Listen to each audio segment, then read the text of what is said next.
एका थरक गोटे थर 3 गुण मु कहि वृद्धि होती 3.5 गुण दरमा वृद्धि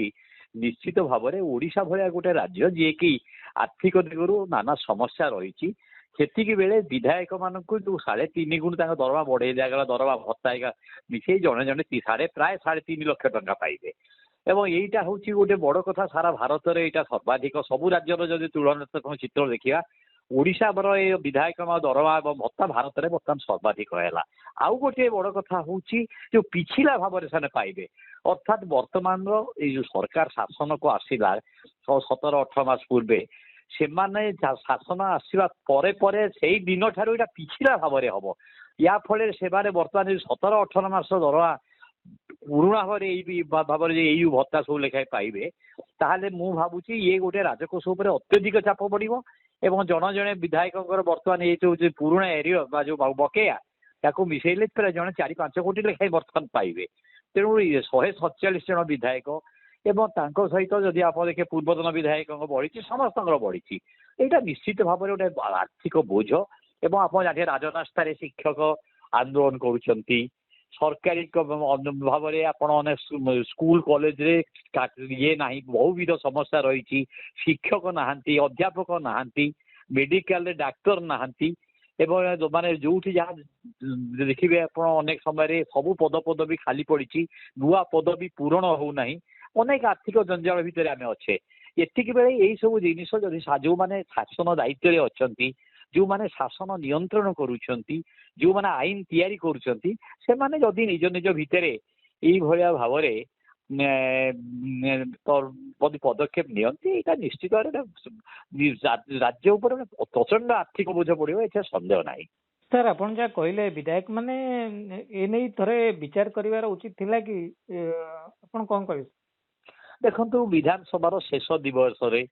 क्रिकेट मैच सब बोली तरबरिया गृह कार्य बंद करने जाती बेले खूब तरबरिया भाव अधिक आलोचना होनी एवं आउ गोटे बड़ कथा हूँ विधानसभा इलेक्शन देखा जाए कि विरोधी दल बहु प्रसंग में सरकार को सुचिंतित परामर्श दवा कथा से माने होचंती से माने भल मंद विचार करिया दरकार यार एथिरे केते अर्थ व्यय करा जीवो अतिरिक्त बोझ कि भाव में ये ऊपर आय ओडिशा ऊपर अतिरिक्त बोझ आर्थिक बोझ पड़ो से अधिक आलोचना आवश्यकता थिला एवं हुए तो मु कहि खूब तरबरिया भाव में एक पदक्षेप निते दूर मन हो समस्ते सहमति खूब सहामति विरोधी दल एप्रति खूब अकुंठ समर्थन थिला भली मन हो तेणु ये गोटे सुस्थ गणतांत्रिक जो परंपरा सृष्टि करूने जोटा कि जदि आम देखा से समस्ते यार भल मंद उभय दिग तर्जमा कराई था हूँ आउ एते न बढ़ई किसी वृद्धि आवश्यकता अच्छी मुझे अस्वीकार करूनी वर्तमान जेहेतु सब दरदाम बढ़ी अन्य सामग्री ये रही विधायक माने अनेक लोक सहित समस्या आलोचना करने सुजोग पाइबा किसी पैसा दरकार कर्मी मान जो कर्मी एवं अनुगत से अनेक समय किसी दवाक पड़े तेणु से क्षेत्र में कितु एत गुड़े वृद्धि पाइबा हठात हठात भाव में पिछला मोर दुईटी कथा हूँ या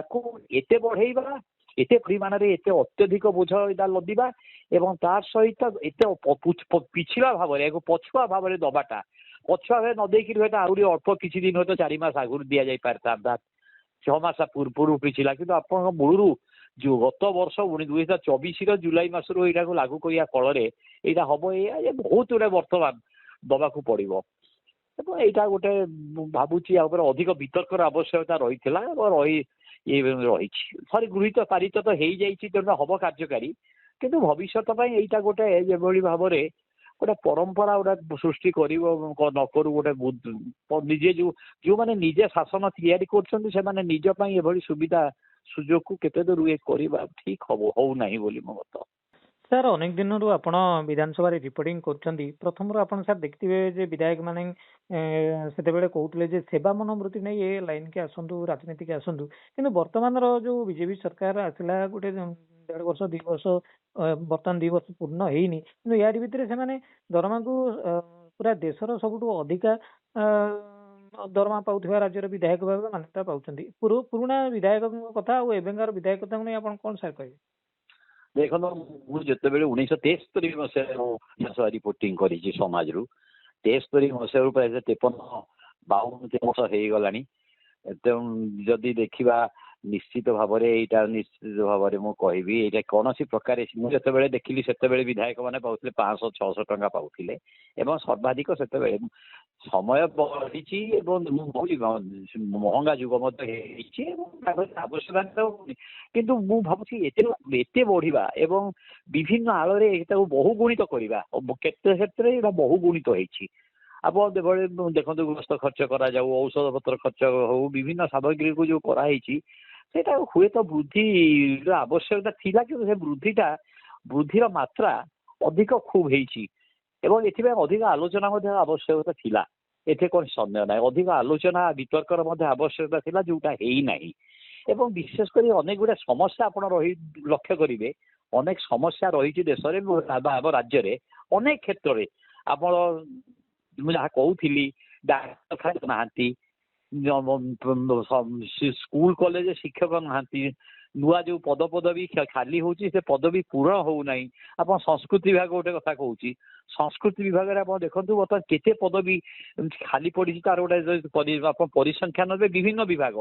ଯୋଉ ଏକାଡେମୀ ଅଛି ସଙ୍ଗୀତ ନାଟକ ଏକାଡେମୀ ହଉ ବିଭିନ୍ନ ସାଂସ୍କୃତିକ କେନ୍ଦ୍ର ରହିଛି ସବୁ ଜାଗାରେ ଯୋଉ ପଦବୀ ଖାଲି ହଉଛି ଆଉ ପୂରଣ ହଉନାହିଁ। କାର୍ଯ୍ୟ କୋଉଠି ହଉନାହିଁ। ସଚିବାଳୟରେ ବିଭିନ୍ନ ପଦପଦବୀ ଖାଲି ପଡିଛି। ତେଣୁ